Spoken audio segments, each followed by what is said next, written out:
వీధి కుక్కలు రెచ్చిపోతున్నాయి. నిత్యం ఏదో ఒక చోట చిన్నారులపై వీధి కుక్కలు స్వైర విహారం చేస్తున్నాయి. ఇక వీధి కుక్కల బెడదను నివారించేందుకు అధికారులు ఎన్ని చర్యలు తీసుకున్నా వీధి కుక్కల దాడులు మాత్రం ఆగడం లేదు. ఇక తాజాగా గుండ్లపోచంపల్లిలో వీధి కుక్కల స్వైర విహారం చేశాయి.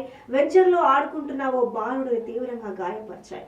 ఈ ఘటన బుధవారం గుండ్లపోచంపల్లి మున్సిపాలిటీ పరిధి 4వ వార్డులో చోటు చేసుకుంది. ఛత్తీస్గఢ్ రాష్ట్రం నుండి బతుకు తెరువు కోసం హైదరాబాద్ కు వచ్చిన కూలీలు గుండ్లపోచంపల్లిలోనే ప్రెస్టేజ్ గ్రీన్ వెంచర్ లో భవన నిర్మాణ కార్మికులుగా విధులు నిర్వహిస్తున్నారు. తల్లిదండ్రులు కూలి పనులలో ఉండగా వెంచర్ లో ఆడుకుంటున్న గగన్ అనే 4 సంవత్సరాల బాలుడిపై వీధి కుక్కలు ఒక్కసారిగా దాడి చేసి తీవ్రంగా గాయపరిచాయి. ఇక దీంతో బాలుడిని నగరంలోని ఉస్మానియా ఆసుపత్రికి తరలించారు. ఇక ప్రస్తుతం బాలుడు పరిస్థితి నిలకడగా ఉందని బంధువులు తెలిపారు.